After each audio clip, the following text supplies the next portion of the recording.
Well, James, we're going to talk about the Battle of the Somme. Would you like me to read a description of what it was like before the battle? All right, here we go. So this is what British historian Brian Gardner says, that the region is, and this is before the outbreak of the war in 1914, the River Somme was a minor placid waterway of northern France. It meandered gently through Picardy. Men fished on its banks. Lovers nestled in the reeds, and punts slipped in and out of its complicated channels. On the uplands to either side, villages lay in the folds of undulating slopes.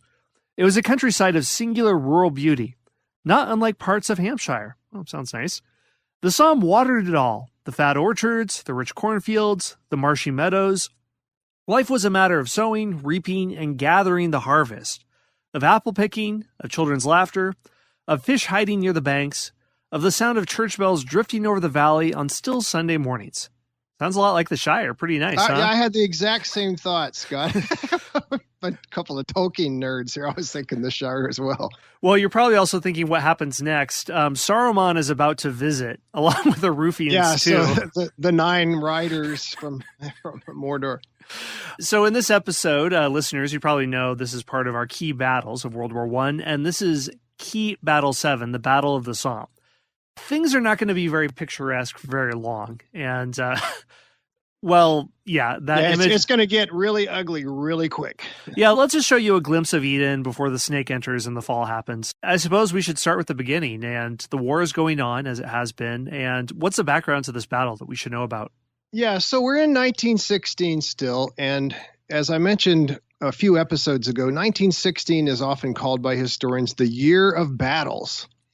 Not because there were no battles in any of the other years, there were, but because in 1916 we had 4 massive battles, all of which they were basically at the same time. They didn't all last as long as others, but we talked a while back about the Battle of Verdun, which was the earliest of the 4 massive battles to start. It started in February of 1916 and lasted until December. So that's a 10-month-long battle. 299 days. I couldn't remember that number last time we talked, Scott. But 56-day wars. Exactly. 100 Gettysburgs almost. But Verdun was, our listeners may recall, was an attack that the Germans did on the ancient and very important to the French site of Verdun, which was a fortress city. And it looked like it was going to work for a while. They pushed the French back. They captured a lot of key forts near Verdun, but eventually the German attack ran out of steam and the French pushed them back. The French were desperate for something to take some pressure off of them. They needed somebody to hit the Germans somewhere else so that the Germans couldn't focus all their attention on Verdun, distract them, give them other places where they have to send troops. So the Russians attacked had a major offensive in the east, of course, and that was led by a general called Brusilov, and so it was called the Brusilov Offensive, and that was a massive, massive battle with hundreds of thousands of casualties, and both the German army, as well as the Austrians, as well as the Russians, all of them took a major hit. They were all bled very much. I don't want to say bled dry, but pretty close. And then the third major battle that we talked about in 1916 was Jutland. It didn't really affect what was going on in the land that much, but it was the largest sea battle in world history with hundreds of ships when you combine the two sides. It was a tactical win on the part of the Germans because they inflicted more damage on the British than the British did on them, but it was a strategic loss for Germany because the British Navy was going to keep the German Navy bottled up for the rest of the war, with the exception of submarines, of course. So now we're coming to the 4th key battle of that year, the 4th major battle, and of course that is the Battle of the Somme. And this was an attempt by the British, and the French were supposed to be involved in it, but as we're going to see, they're going to end up not being able to get too heavily involved in it. It's got to be mainly Britain versus Germany. But this was an attempt by General Douglas Haig to relieve pressure on the French, and also to capture as many guns and other German military equipment as possible. He thought it was going to be a great victory. Everybody always thinks that, right, Scott? Nobody ever says, hey, we're about to have a major loss and we're going to lose hundreds of thousands of people. Isn't that great? I can't wait to dig in for 3 or 4 months and watch our supply lines run dry. That'll be bold and glorious, and people will make murals of it. Oh, yeah, it's going to be great. In fact, it's going to be so great. Well, going back to what Haig actually said, Haig said we're going to smash the Germans. We're going to march into Germany. We're going to end the war with this massive attack. And so he brought in film crews. I find this fascinating. They actually brought in crews to film what was going to be this great British breakthrough victory. And so you had people filming the battle.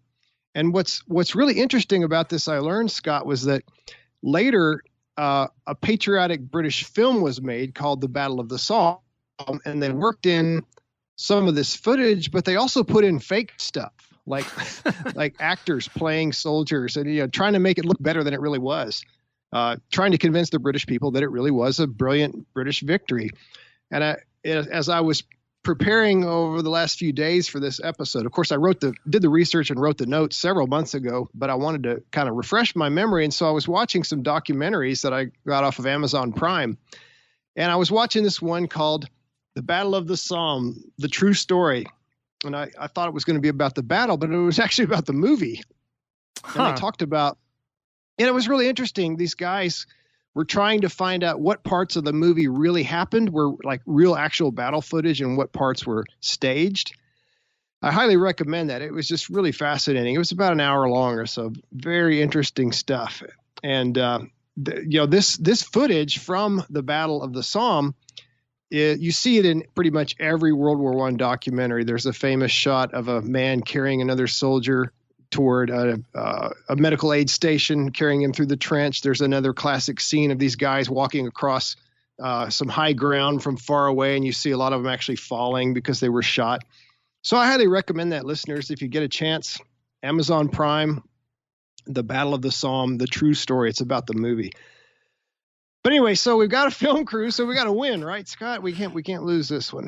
This is another thing that starts in World War I, but is perfected in World War II, of using film as a propaganda, and where reality and cheerleading, where it begins or ends, the line is very blurred. Absolutely. And the British were masters of propaganda, at least in the First World War. Now, Allied high commanders thought that a massive coordinated attack along a wide front might break the Germans, as I've already hinted. It would also keep the Germans from shifting forces from one front to the other. The plan was to overrun the German front line at the Somme, then pause, then take the second line, and then the open country beyond. That's the dream of every World War commander, right, Scott? We're really going to break through. We're going to break through this static trench-based system, and we're going to just march as far as we want. And we'll see how that works out.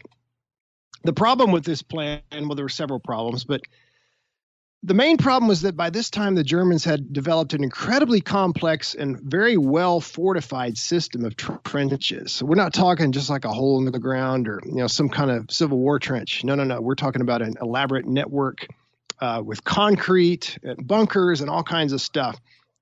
The British plan was to fire nearly 1,500 artillery pieces. That's not shells, that's pieces, that's guns, 1,500 guns. And they would extensively use their air force prior to the attack. The British air service was now equal in strength to its German counterpart. And 19 British and 3 French divisions would participate in the attack, and the British overall commander on the ground would be Sir Henry Rawlinson. So Sir Douglas Haig is the overall commander of the British Expeditionary Force, but the actual commander at the Somme is going to be Rawlinson. All right, you ready to launch the attack, Scott? Let's do it. Let's jump right in. All right.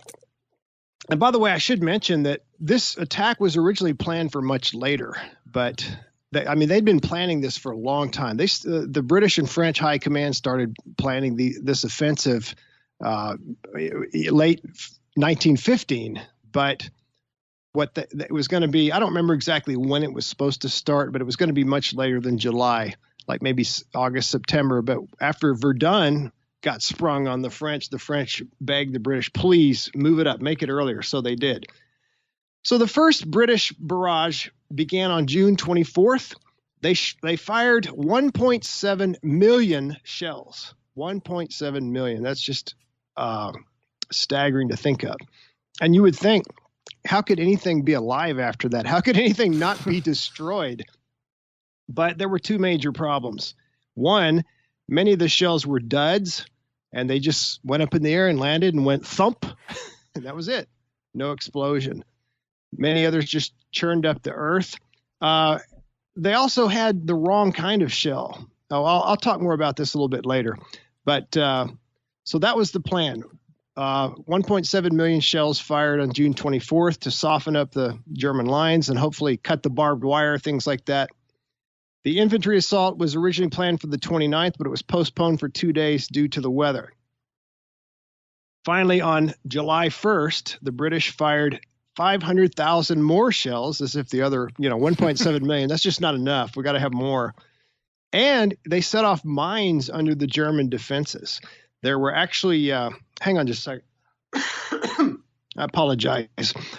They had been tunneling under the German lines, and they put explosives at the ends of these tunnels, kind of like the Battle of the Crater in the Civil War. And they set these off, and these mines created huge craters, killed a lot of people, threw lots of dirt up in the air. In fact, if you watch that documentary I was talking about the film of the Battle of the Somme, they show this huge, gigantic mound of earth that goes up like 200 or 300 feet in the air. Then the infantry went over the top, they attacked, and they followed behind what's called a creeping barrage, or sometimes a rolling barrage. And this is a fairly new tactic that was developed. And it was kind of like an explosive shield for the infantry. What they would do is the artillery would fire shells just ahead of the advancing infantry. Now, that's pretty dangerous, though, because you don't want to do it too far back because you hit your own guys, right? But if you do it too far ahead of the infantry, then that gives the other side time to recover. Does that make sense? I don't know if I explained that clearly, Scott. Yeah, it makes a lot of sense. And I don't know exactly what the risk factor is. I'm sure military historians have worked it out. I could see this being something that wouldn't have been imagined in 1914 when commanders were more risk adverse, but due to the massive death toll that's already taken place, and seeing that we need new tactics. These old tactics only result in stalemate. We have to do something else to break the line. And we're going to see a lot of things here in the Battle of the Somme. I think this is really an evolutionary leap forward. It really is. This one battle in some ways is kind of a microcosm of the war, because people always think of World War I as just a static war, nothing changed. And that's true in a positional sense on the Western Front. But as far as tactics and technology go, they were constantly tweaking and making adjustments and trying new stuff, as we're going to see here. I interrupted you. I'm sorry. Did you? Yeah, well, that was the main. Well, we'll save it for later because late summer, fall, the British do some things that are really different. But as we can see here by the strategy that you mentioned, the creeping barrages, they're already radically altering the formula. Yeah, the idea is that the shells hit the German lines, and then bang, right behind them is the infantry. They don't have time to recover. They don't have time to come running out of the trench, get the machine gun up in position, and start firing. So it works, right? Yeah. Unfortunately for the British in this case, it does not work all that well. It's interesting too, because the battle begins on July 1st. Scott and I are actually recording this on July 2nd, 2020. So we originally were going to record yesterday, but I had to reschedule. So it's kind of funny. We're doing almost on the anniversary of the first attack. All right. The attack was a disaster. I'll just say it straight out. I'm not going to mince words. The artillery barrage had not done much damage. As we saw, some of the shells were duds. A lot of them were. And most of the shells that did explode were shrapnel. And shrapnel is basically little fragments. The actual canister just kind of comes apart, and it's like almost like a shotgun shell or something. That's great if you're firing it on troops that are out in the open, but the Germans were not out in the open. They were in deep trenches and bunkers, and so it didn't really kill that many Germans. It also did not cut the barbed wire. A lot of the British officers told the men, "Oh, you're just going to walk across, and you're just going to walk right there. They're not even going to be anybody alive. The barbed wire is going to be cut. All the Germans will be dead, and it'll be just great." But none of that was true. Barbed wire and the trenches were still in good shape. So what about that unexploded ordnance, Scott? Well, yeah, just to follow up what you said, a lot of shells didn't explode, and there's different estimates. Germans said that about 60% of the medium caliber shells and nearly every shrapnel shell didn't explode. The British say it was closer to 35%. But either way, the quality controls of the War Office had failed. And we'll have to mention that 3/4 of the shells had been made in America. So maybe this is a classic case of getting a hefty military contract and cheating the Home Office out. We don't exactly know why the shells failed. It could have been a shortage of labor and machinery. It could have been a rush order. Maybe the subcontractors were overworked. But because there were so many unexploded live shells, over the next century, farmers continually would find these as they're plowing up fields. And they called this the Iron Harvest in the region. So that's a legacy that lives on long after this battle is over. Yeah, and one reason they didn't work very well is because whether they were made, some were made in Britain, some were made in America, but nobody had ever had to crank out this many shells in this short of time. And so they had to get all these new workers in, and the workers were rookies at it. They didn't really know what they were doing. So it was, it was kind of like having somebody who's never worked with electrical wire to come over and do your electrician work. That would be, you wouldn't want that. So it's a lot of inexperience. I've had some electricians like that. Yeah. It's like, where did you study again? Yo, you didn't. Okay. But the British soldiers in this initial attack, they were carrying 60 pounds of equipment. So they were very tired very quickly. And keep in mind, this is in the heat of the summer. It's July 1st. That's the equipment slowed them down. The heat slowed them down. Plus, they were under orders to walk. So don't think of some gung-ho Rambo kind of charge across no man's land. They were walking slowly. For one reason, to keep their formation, but also because, again, they thought we don't need to run because the Germans are all going to be dead. The barbed wire is going to be cut. And as I said already, none of that was true. And the German machine guns just cut the attackers to pieces. Yeah. Yeah, and just a little aside I want to mention on what they were carrying before we I don't want to cut the momentum of the narrative too much of the battle, so I'll just mention this now.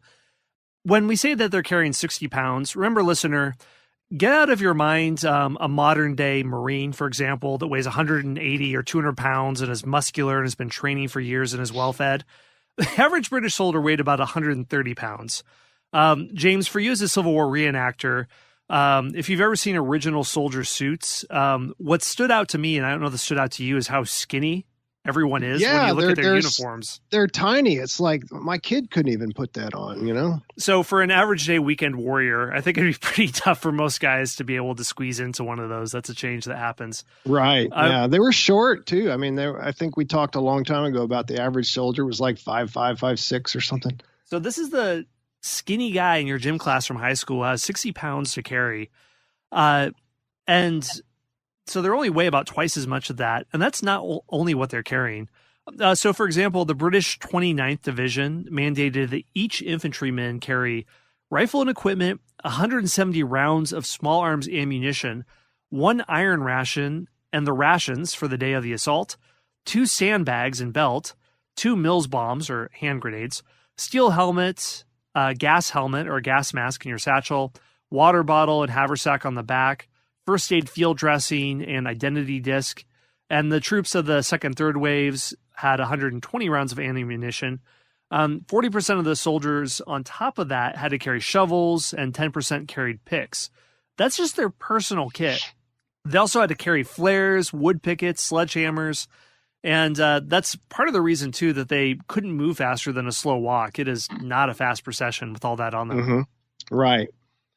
So the Germans, as I said, just cut them to pieces. They were well equipped, but they didn't have bulletproof vests on, unfortunately for them. So I don't even know those were invented yet. But the fact of the matter is this is the bloodiest single day of the entire war. The British, in this one day, just on July 1st, they lost 60,000 casualties, and about almost 20,000 of those were dead.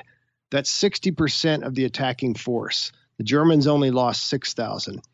So it's another classic example of just how much the defense was favored in this war. if you attack, you pretty much are going to get wiped out, at least right now. Now, think about that, Scott, 60,000 casualties. That is the same number that's 10,000 more than the total number of casualties at the Battle of Gettysburg, which was fought over 3 days, and that's both sides. So if you add up all the people killed, wounded, missing, captured at Gettysburg for both sides over 3 days, it's not even as much as the British alone in 1 day. This is the bloodiest day in British military history. And that's saying a lot. The British have been in a lot of wars, but they never had as many people killed in 1 day as on this day, July 1st. I mean, it's something that's easy to get lost into this in our discussion because we casually mentioned 50,000 here, 100,000 there, 200,000 Austro-Hungarians killed or captured or casualties, all these things. Just keep the signpost in your mind, listeners, of how huge this is, what James said, 10,000 more than the entire Battle of Gettysburg, the bloodiest day of fighting in the Civil War. And when we get to the end of this, we'll talk about how this war is earth-shattering in Europe. It wipes out a generation almost. It leads to all sorts of social unrest.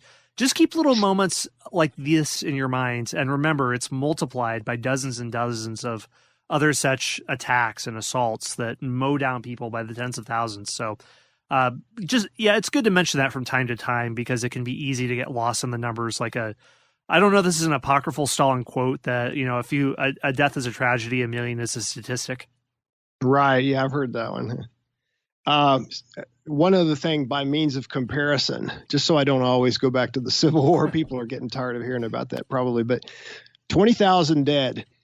I heard in a couple places, I think Dan Carlin mentioned this, that in World War II, think of the D-Day invasion, June 6, 1944. It took 20 days for the British and Americans together to reach 20,000 killed. Wow. That's pretty amazing. When you think of how bloody D-Day was, it was nothing compared to this. All right, the British also didn't do a good job of coordinating their attacks. They attacked piecemeal. But in spite of that, they still captured 2 German-held villages, but they weren't able to hold on to them for long. And, you know, they didn't just give up. They didn't say, oh, crap, let's forget it. Let's go back to the old drawing board and figure out something else. They kept attacking. They stubbornly continued, and they did push the Germans back a little. They took about 20 square miles in the first 13 days of the battle. The French also made gains, breaking through the German lines and taking several villages, but they had to slow down. The French did, due to the slowness of the British advance. So that takes us up to the summer. Shall we go ahead and? We started in the summer. I don't want to imply that it wasn't summer. July is obviously summer, but let's go to the middle of the month. On July 14th, the British attacked at night toward the German positions at Longueval.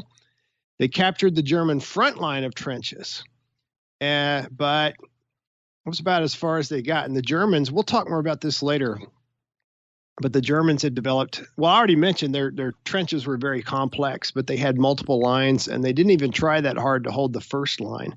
That wasn't the point. The historian Peter Hart said the British had indeed succeeded in breaking into the German system, but not in breaking through it. So on July 22nd, another British attack failed. The Germans delivered devastating fire from machine guns and shell holes. So they're coming out of the trenches a little bit and going into shell holes. 5 days later, the British launched another invasion that took Delville Wood and Longueval. In August, you got to give these guys credit for persistence, right? They just keep trying and trying. Yeah. Absolutely. In August, General Grant would be proud. In August, French and British forces took additional German trenches. The German senior commander, General Falkenhayn, he ordered that every bit of territory must be regained. A German counterattack was ordered, but it failed. Interesting on that, the Germans refused to practice anything like scorched earth or strategic retreat. They said, if you lose, 10 feet, you got to take it back. And that was kind of costly. August 29th, the German government fired Erich von Falkenhayn. So Falkenhayn, their second senior commander, is out. And they replaced him with our old buddy Hindenburg. I mentioned this in the episode on Verdun too, but I think it bears repeating. Paul von Hindenburg becomes the senior commander, the chief of staff of the army. And of course, he brings along his right-hand man, Ludendorff, who really does most of the work. Ludendorff becomes quartermaster general of the German army. So Ludendorff is going to be doing most of the planning and executing of the actual attacks. Hindenburg is almost a figurehead. He's kind of the, I don't know, you think about the Wizard of Oz. Hindenburg is the man on the screen, right? The great, terrible Wizard of Oz, but Ludendorff is the man behind the curtain. Ludendorff orders the formation of stormtrooper units. And I believe we mentioned these earlier, Scott. These are these gung-ho German soldiers that are just going to run in with hand grenades and flamethrowers and just strike terror into the hearts of their enemies. Coming into August 31st, the Germans recaptured all the gains the Allies had made over the previous 2 weeks. So, again, it's just a seesaw battle back and forth. What was going on with the tactics, Scott? Yeah, we mentioned this earlier. I want to get into this, and you can follow up, or if you want to mention it later, you can, James. But to the British credit, they're learning from their mistakes. This is the advantage of not being an empire that's ruled by a hereditary monarch that wants to take personal command of things and is firing military advisors. So this isn't Russia. This isn't Austro-Hungary. What the official British history says it like this. There's more to be learned from ill success, which is, after all, the true experience, than from victories, which are often attributable less to the excellence of the victor's plans than to the weakness or mistakes of the opponent. Well, there's some stiff upper lip wisdom right there. I don't know if that's a way to console them, but that is true. I mean, they are looking very clearly at what they can do and what tactics are failing and how they can finally puncture the line and make a breakthrough. So if there is a consolation, the British commanders did learn from their mistakes. What Haig did was he launched a sweeping change in tactics at every level, and he also promoted officers that could implement them.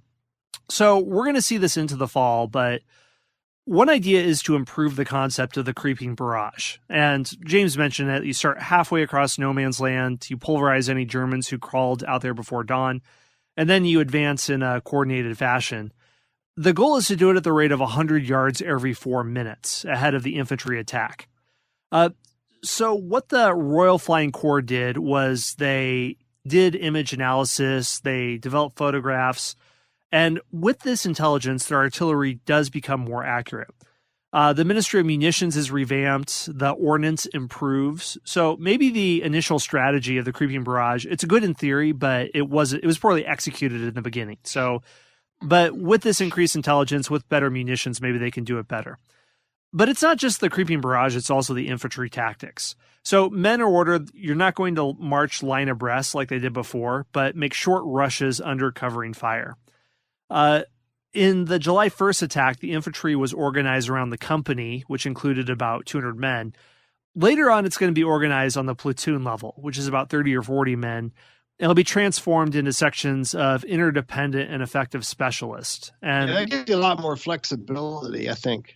Right. I mean, because the line is going to be moving and shifting anyway, so it's silly to imagine this long coordinated march. But the other thing, too, is even if you have a change in tactics, you need better training. And we see this happen with armies that are poorly trained, where people just desert or the line or the column falls apart in battle.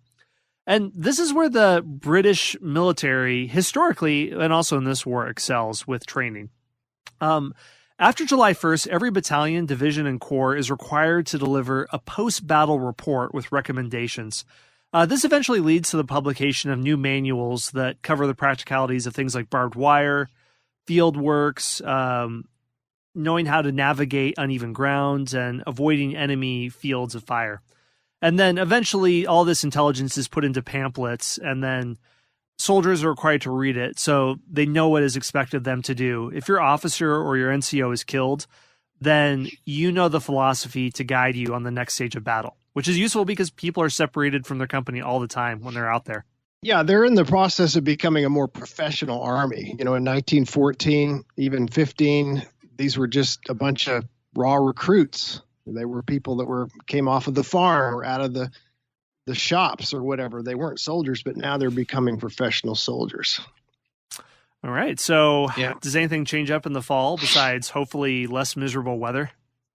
Actually, there's going to be a huge major change. Although September starts out pretty much the same, the British launched another attack at Delville Wood. That could be a good drinking game. Every time I say another attack, there's going to be people on the floor. Anyway, but another attack. Anyway, so Delville Wood, which is on the front, the attack succeeded. At the end of the attack, the British Army was about 3 miles east of its original position. That's a lot for the Western Front. For World War I, wow, that's like a continent in distance. Yeah, no kidding. And then on September 15th, something really cool happens. For the first time ever, tanks are introduced into combat. The British used tanks. There was a new offensive against Fier and Courcelette. They had 49 total tanks. 13 of them were destroyed. Almost all the remaining 36 broke down at some point. They weren't very reliable mechanically. They were awkward. But nevertheless, General Haig was impressed with them, and he ordered 1,000 more. And that tanks, just like airplanes, they're going to be constantly tweaking with them and improving them and making them better. And by the end of the war, they're going to be pretty darn good. Right now, it's the first wave. It's the first time they've ever been used. So you don't expect them to particularly work well. But in this attack, the British took a part of the third German line. So they're making progress. Now, on that day, the German Field Marshal Hindenburg proclaimed, "The main task of the armies is now to hold fast on all positions on the Western, Eastern, Italian, and Macedonian fronts, and to employ all other available forces against Romania." End quote, as Dan Carlin always says. Falkenhayn, the former senior commander, the chief of staff of the German army, he was demoted and he was sent to command German forces in Transylvania. So he's going to square off against the senior Romanian commander, who was Count Dracula. Of course. No, just kidding. But he has plenty of sharpened pikes that he's going to impale people on. That's his vampire army. But actually, Falkenhayn is going to do a really good job in Transylvania against the Romanians, as we will see in a future episode. Now, on September 26th, the French and the British began another attack on Morval and Thiepval. I forgot to talk to my French fella, so I'm winging it here, folks. Give me a break on these French pronunciations. In the early morning mist, prior to the attack, the Allies fired 400,000 shells. Oh, is that it? Just 400,000? Oh, come on. Not even 7 digits. Come on. I know. Wimpy. And then one tank alone cleared out much of the German third line, inflicting many casualties. The Germans fell back to their 4th, 5th, and 6th trench lines. We're talking a lot of lines. These were the greatest British gains in the battle thus far. And in early October, Haig planned another new offensive. There we go again. Take a drink, audience. Thank you. And you're welcome. And this was supposed to capture 25 miles. That's very ambitious. That would be like in World War II saying we're going to go 100 miles or so. Let's just capture Berlin that day, Haig. Let's just go for it. Yeah, why not? Yeah, why limit yourself? But anyway, 25 miles was the goal. When the attack was launched, it was mostly a failure. As usual, the Germans saw the attack coming, the weather favored them, and their defense was dogged. In mid-October, from the 14th to the 18th, the French took the front German line near Belloy en Santerre, and a British attack failed at the same time. On November 5th, here it is again, Scott. Haig, guess what? What did he do? Ordered an attack. Another attack. Attack. When in doubt. Began on November 13th. Soldiers sank up to their waists in the mud. This is the rainy season, and the soil is I can't imagine that. It's almost like quicksand. And as often, there was much uncut barbed wire. So again, this attack failed. That would be another drinking game, although I think if people literally stuck to that. Yeah, barbed wire wasn't cut. The attack failed. I think people are going to have health issues after they finish this episode if they do that. But officers were mowed down by machine guns. Rifles would not fire due to being clogged by mud. Still, the British took the town of Beaumont-Hamel. They also took Saint-Pierre-de-Vion. They took 5,000 German prisoners. Finally, so again, we're seeing very limited success, but not anywhere near what Haig planned. They didn't even come close to 25 miles. On November 17th, the first snow fell on the Somme battlefield. One day later, the British attacked again in the Battle of the Anchor, and that would be the last engagement of the Battle of the Somme. So they have to give it up on account of the weather. So that's it. Yeah, I mean, what do you make of this battle? That there's an attack and there's movement. There's also the introduction of new weapons. There's tanks and other things. But, I mean, what actually happens? What's the result of all this? Well, the most important result was the massive amount of casualties. Now, as we've said before, and we'll keep saying this, casualty figures are very uncertain. These are just estimates. And when you see, you look one book and it'll say 800,000. You look at another book, it'll say 700,000 or 900,000. So we can't give a precise number. But historian Martin Gilbert estimates that about 146,000 Allied soldiers died and about 164,000 Germans died. If you add in the wounded, the captured, and the missing, the total is over 1 million casualties. So the Somme has the dubious honor of edging out Verdun, probably. Again, we're not sure. Verdun may have had 1 million, but I think it was probably a little less than 1 million. The Somme had more than 1 million, so the Somme gets to be the bloodiest battle of the entire war. Over 1 million casualties. That is just mind-boggling. So that's the human cost. Let's talk about what ground was gained or not gained. The Allies gained very little ground, very little. At the end of the battle, they had gained only 7 miles, and they were still 3 miles short of their goal from the first day of the battle. Wow. Let alone, forget about 25 miles. That's a joke. They only got 7, and it was over more than 4 months. So as I've mentioned, the Somme, along with Verdun and the Brusilov Offensive, all of which are going on essentially the same time. They were among the bloodiest in world history up to that point. So Germany has a triple frontier almost. Yeah, that's the thing, is Germany's getting hammered because they were in all 3 of these battles. I mean, as we've seen, Verdun was entirely France versus Germany. The Somme is mainly Britain versus Germany. There were a few French, but mostly British. And the Brusilov Offensive was Germany versus Russia, with a few Austrians thrown in just for good measure. Hey, somebody's got to surrender, right? So, it's funny. My world history teacher in high school, he used to say that the Austrians marched into battle like this, and I would need a video camera, but basically they marched into battle with their hands above their head. I thought that was pretty funny. A little bit of an exaggeration, but not too much. All right, so as far as some more things to say about it, John Keegan, the great military historian, in his work on World War I, he says the Battle of the Somme was the greatest British tragedy of the 20th century. This is a quote. I should do like Dan Carlin does, right? The Somme marked the end of an age of vital optimism in British life that has never been recovered. And end quote. He always raises his voice.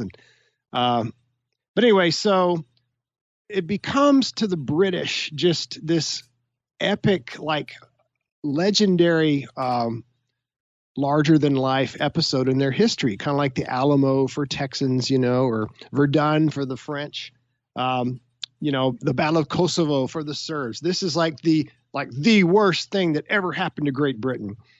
General Haig claimed. Now, he claimed victory, of course. I mean, no commander is going to say, "Oh man, I really screwed up. Sorry, guys." Not often, anyway. General Haig, or Marshal Haig, claimed that by conducting the Battle of the Somme, he had accomplished 3 things. Number 1, he relieved the pressure on the French at Verdun. Number 2, he pinned the German army to the Western Front.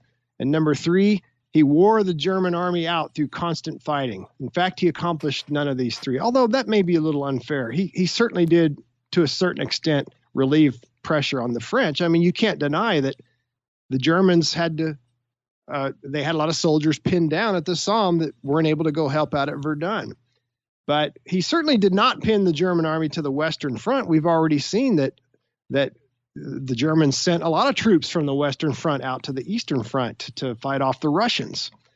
And he certainly didn't wear the German army out, although, both sides took a major hit. One French general wrote that, quote, "This battle has always been a battle without an objective. There's no question of breaking through. And if a battle is not for breaking through, what is its purpose?" So Haig basically, Haig takes a lot of flack for this, not literally. He was way back from behind the front lines. It was his men that took the flack, but he takes a lot of criticism. And to this day, he's considered by many historians to be a butcher. He's kind of like Grant was accused of being in the last years of the American Civil War. Haig just sent wave after wave after wave after wave of attackers, as we've seen, to their deaths. And, I think Haig at least deserves some of the criticism. He thought that the German army was beginning to crack, but was it? What do you think about all this, Scott? Yeah, I can see it both ways. And on the one hand, like you mentioned, it is a good narrative that almost nothing was gained if we look at the results. It's 7 miles. It cost hundreds of thousands of deaths, 500,000 casualties. Really for what? If we're going to break through, what's the point of this? On the other hand, I think the optimistic take is the British were fighting an offensive battle in a war where offense was almost always suicide, fought to nearly even numbers, and they were fighting German positions, which we had mentioned in earlier episodes that the German trenches were much better developed than anything that the Allied powers had. And the movie 1917 shows us well, where when they're in the Allied trenches, they're mud and dirt, they're collapsing. But when you go up to the German trenches, they're concrete, they look professional, like they've been developed like by construction workers almost. Yeah, and they left behind a division of rats to defend them. Right. Plus booby traps. Right. I mean, and they have the planned retreat. It sounds like a medieval fortress, but it's a mobile medieval fortress that was built in the space of a year or two, and then you fall back into the keep. But the positive take on this is that they were fighting in a more difficult position, but they learned how to fight a large-scale war. Their army was more professional when they emerged from the battle. We mentioned some of the different tactics. Tanks were critical. In this war, they're going to be integrated as part of an infantry. Later on in World War II, you have a own separate division. So the strategy of combined arms also evolves because they're still understanding how to use tanks. But the building blocks of Allied success in World War I is being laid at the Somme, if we're looking at the most optimistic light. Mm-hmm. It keeps the French from falling apart at Verdun. If they had been abandoned or left to themselves, then that could have tested the unity of the Entente. One German officer described the Battle of the Somme as the muddy grave of the German field army, that they suffered a blow here because there were so many experienced junior and non-commissioned officers who died. So we don't see it by the end of this battle, but this has effects later on where Germany is never at its strength and its fighting force. And these cracks grow and grow and grow until ultimately it all crumbles. So that's a different look at the Battle of the Somme. Yeah, it's easy to sit back, 100 years later and just heap the criticism upon General Haig or Marshal Haig. But I think he was doing the best he could. What was he going to do? Just sit there and, try one attack and then, oh, sorry, it didn't work. We'll just let the Germans let them alone. No, I mean, their goal was to try to push the Germans out of France. And you don't push somebody out by just sitting there, and the German army we're going to see is going to be on the defensive for quite some time. Not for the whole rest of the war, but they're really, it's going to take them a long time to regroup and to launch any more offensive operations, as we will see.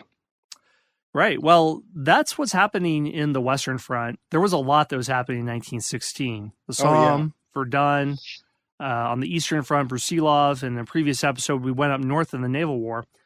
But we haven't really been to the South in a while. We saw the Battle of Gallipoli in 1915, but there is a lot happening on the Southern Front in 1916 leading into 1917.